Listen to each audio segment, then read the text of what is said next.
नमस्कार. आजच्या या विशेष विश्लेषणात आपण एका अतिशय महत्त्वाच्या विषयावर बोलणार आहोत.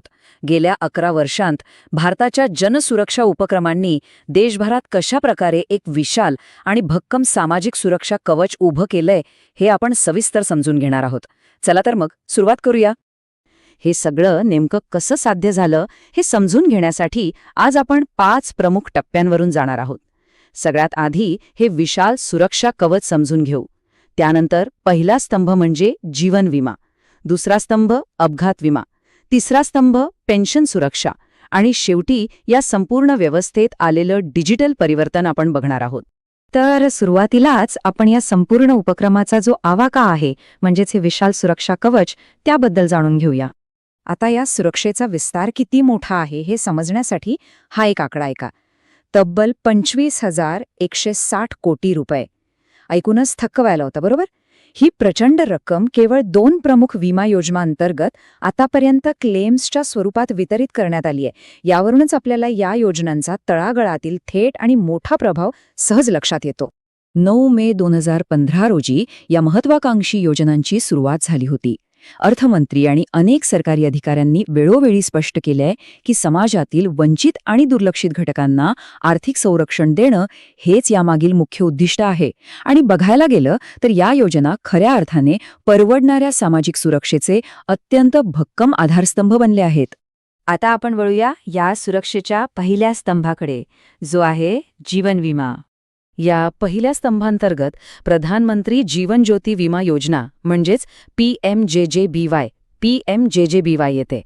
बरं, या योजनेचा उद्देश अगदी साधा आणि स्पष्ट आहे. कोणत्याही क्लिष्ट अटींशिवाय दुर्दैवाने कोणत्याही कारणाने मृत्यू झाल्यास कुटुंबाला मूलभूत जीवन विमा संरक्षण मिळावं यासाठीच ही योजना खास डिझाईन केली गेली आहे. यातली सर्वात जमेची बाजू म्हणजे याची परवडणारी किंमत.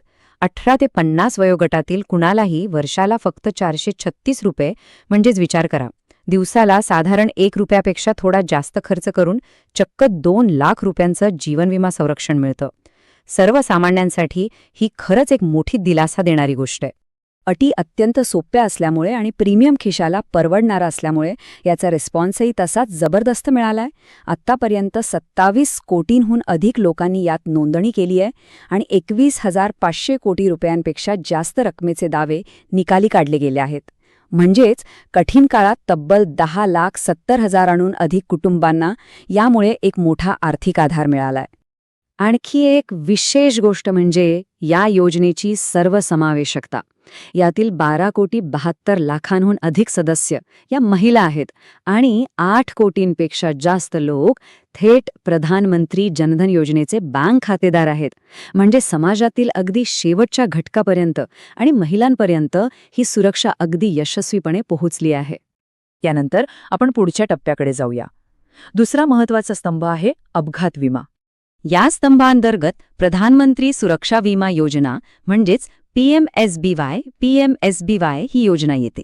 ही मुळात एक मायक्रो इन्शुरन्स किंवा सूक्ष्म विमा योजना आहे. अपघातासारख्या अनपेक्षित घटनांमुळे कुटुंबाला जो अचानक आर्थिक धक्का बसतो त्यातून सावरण्यासाठी ही योजना एक भक्कम आधार देते. आता या योजनेचे निकष ऐकून तुम्ही नक्कीच आश्चर्यचकित व्हाल. याची वयोमर्यादा चक्क 70 वर्षांपर्यंत आहे. आणि वार्षिक प्रीमियम किती असावा? तर फक्त 20 रुपये. होय, फक्त 20 रुपये. यामध्ये अपघाती मृत्यू किंवा पूर्ण अपंगत्व आल्यास 2 लाख रुपये आणि अंशतः अपंगत्व आल्यास 1 लाखाचं आर्थिक संरक्षण मिळतं. अर्थातच एवढा कमी खर्च असल्यामुळे 58 कोटीहून अधिक जणांनी यात सहभाग नोंदवला आहे.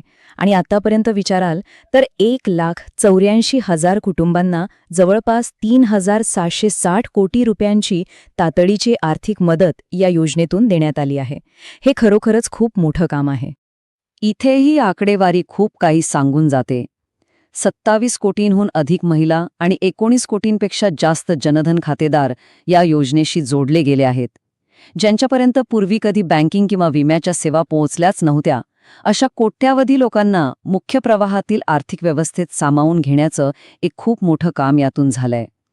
बरं, आता आपण आपल्या तिसऱ्या स्तंभाकडे वळूया, जो आहे पेन्शन सुरक्षा किंवा निवृत्ती वेतन. यामध्ये येते अटल पेन्शन योजना किंवा APY. ही योजना प्रामुख्याने असंघटित क्षेत्रातील कामगारांसाठी संजीवनी ठरत आहे.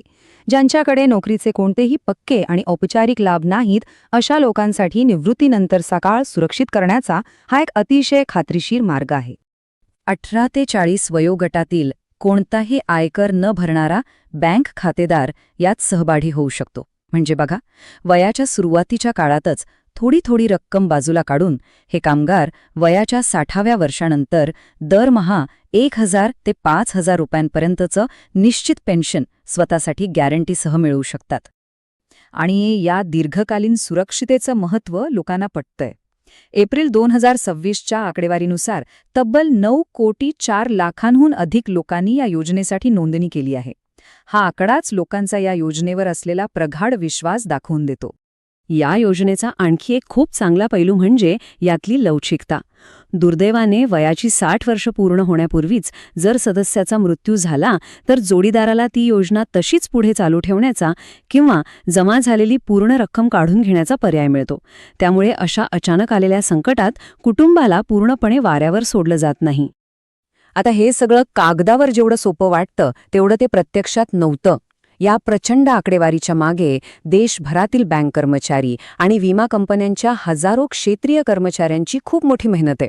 अर्थमंत्र्यांनी या सर्व कर्मचाऱ्यांचं आणि भागधारकांचं या यशाबद्दल मनापासून कौतुक केलंय, कारण त्यांच्या समर्पित प्रयत्नांशिवाय इतकी मोठी मजल मारणं शक्यच नव्हतं. आता या सगळ्या प्रवासातला एक अत्यंत महत्त्वाचा आणि आधुनिक बदल आपण समजून घेऊया, आणि तो म्हणजे डिजिटल परिवर्तन. सरकारी पातळीवर नुकतंच सांगण्यात आलंय की ह्या सर्व सेवा ऑनलाईन केल्यामुळे एक मोठा आणि क्रांतिकारी बदल घडून आलाय.